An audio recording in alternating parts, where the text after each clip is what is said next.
For years, during World War I, German U-boat submarines terrorized the seas, sinking ships faster than Britain could stop them. Then suddenly something strange began appearing in the skies. Not fighter planes, not warships, silent aircraft filled with hydrogen, drifting through the fog like ghosts. And soon, these mysterious airships started hunting submarines. Long before radar, before sonar, before modern naval warfare even existed, Britain created a secret weapon that many historians left out of the narrative. In this video, you're going to see how these crude airships became one of the deadliest anti-submarine tools of the First World War, and why terrified U-boat captains learned to fear the sky. Because once an airship spotted you, there was almost nowhere left to hide. Two thin white lines appeared like feathers across the surface of the North Sea. From the gondola of a British patrol airship drifting silently above the convoy, one of the crewmen froze as he stared down at the water below. There, moving between the ships, a periscope wake. Somewhere beneath the waves, a German U-boat submarine was silently stalking the convoy, waiting for the perfect moment to strike. Instantly, the quiet patrol exploded into action. From above, the Submarine Scout class airship headed straight toward the disturbance as the radio operator began transmitting frantic coordinates to the massive destroyers below. Alarms blared across loudspeakers. Sailors rushed to battle stations. Adrenaline flooded their systems as imminent danger approached. Steel warships turned violently through the fog as they charged toward the submarine's last known position, ready to take swift action. From below the deep, black, freezing water, the U-boat captain realized a terrifying truth. He had been spotted from the sky. Now he had only two choices: dive deeper and lose the attack, or stay near the surface to fight and risk being trapped beneath a storm of gunfire and depth charges. Within moments, the ocean above would erupt into chaos. These were the forgotten Submarine Scout airships of World War I, making their debut over 100 years ago in 1915. With the outbreak of the war, the threat to British shipping became apparent to the Admiralty. It was realized that with airships, they had an instrument which could protect the shipping lanes by spotting submarine threats. An order for the construction of a fleet of small blimps was put forward, and for their completion to be made as soon as possible. Early exploration and the use of airships were sporadic in the early years of the 20th century. Experimental craft were used by the Army, and often continental ships were purchased for evaluation and review. When the Great War broke out on August 4, 1914, Britain's airship fleet consisted of 4 former Army airships and 2 continental ships, and a small Willows training craft, 7 ships in total. Of airfields possessing hangars capable of housing airships, there were only 4. The pre-titled naval wing of the Royal Flying Corps was formed into the Royal Naval Air Service on July 1, 1914, where just 198 men of all ranks were transferred under Commander Masterman. This was later known as the Airship Section.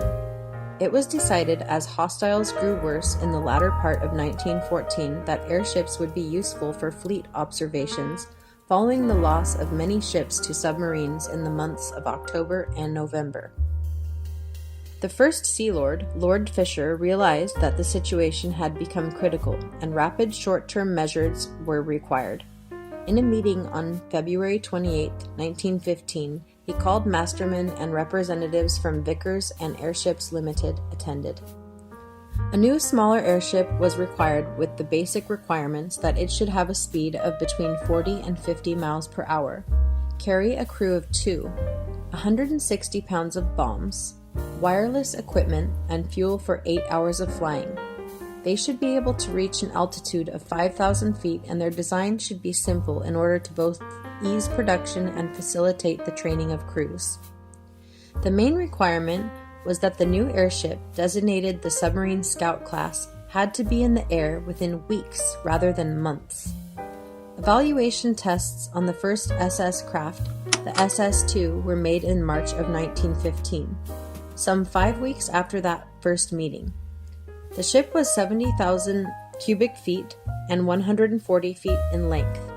Amazingly, the ship was effectively an airplane fuselage without wings, slung below an envelope. There were eventually 3 types of Submarine Scout class ships after the initial prototype was built. Each was quickly and cheaply assembled by attaching the wingless fuselage of a BE-2C aeroplane beneath a simple envelope. Minor modifications were made to the original design, and on March 18th, less than 3 weeks after work began, the new airship was entered into service. Admiral Fisher commented on his approval with the famous comment, "Now I must have 40. The main production problems which the contracted manufacturers had were the supply of envelopes, as they were tied up with airplane orders. At this time, the rigid airship program had also started production. More air stations were also planned, with Longside, East Fortune, Howden, Pulham, Mullion, Cornwall, and South Wales.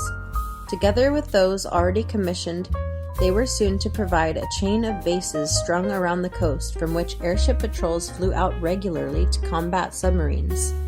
Wireless and ground bases were also key to this chain, with their cooperation between air and sea being vital.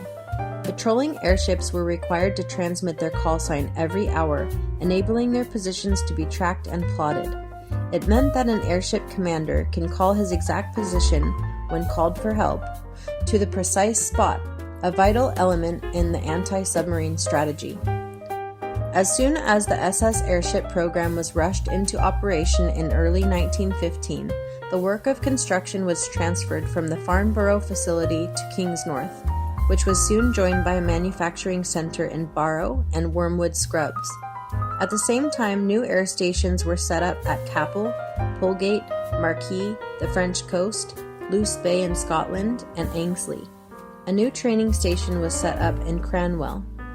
The cooperation was essential between air and sea forces in that no airship could carry more than a tiny fraction of the armament available to a destroyer or even an armed merchantman ship. Yet no surface ship could approach the speed of an airship or command its full-scale panoramic view.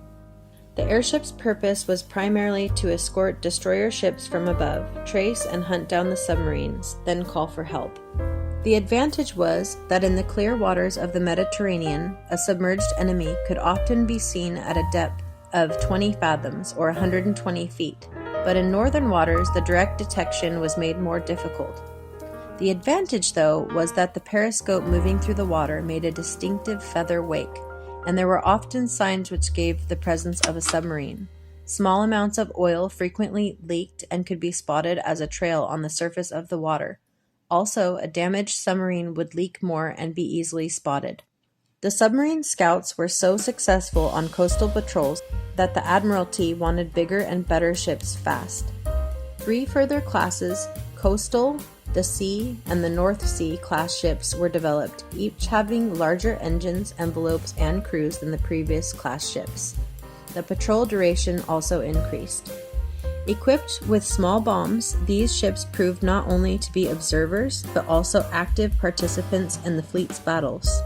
It was common that a U-boat on patrol, once spotted by an airship, had a choice of either moving away or engaging the airship in a race. The battle was between the U-boat surfacing and being able to mount his gun and try to bring down the airship, whilst at the same time the airship would be signaling the location of the U-boat to the fleet and preparing to drop its bomb before the U-boat could take a shot at the ship. The demand was so great for these scout ships that various versions were constructed. The following designations were given: SS, SSP, SSZ, SSE, and SST. The SSZs were fitted with Lewis machine guns. 77 of this class were built and were very popular with the crews. The last class to be designed were the SSTs, which could carry a crew of 5 with a top speed of 57 miles per hour and stay airborne for up to 2 days. In total, 158 SS class ships were built. Despite occasional tragedies, the first SS ships proved invaluable. They only cost $2,500 each, and the proof of their usefulness is that production only ceased when something better became available. During the entire war, there was only one instance of a ship being sunk whilst being escorted by an airship. During the final 15 months of the war, SS-type airships carried out over 10,000 patrols, flying nearly 1.5 million miles in more than 50,000 hours.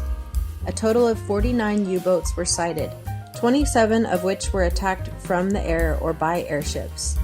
The SS-class airship is another example of airships being a useful and effective part of the aerospace industry, consistently proving their usefulness at a time when planes were still in their early stages. They are an often forgotten part of our history and left out of most military stories and accounts, leaving the observer to wonder one thing: why? I hope you enjoyed learning about the SS-class airships as much as I did, and I can't wait to bring you another lesser-known story from the sky soon. Your views, likes, and comments really mean so much to me. I truly hope you consider becoming a subscriber, and I appreciate you helping me grow my community here on YouTube. Bye!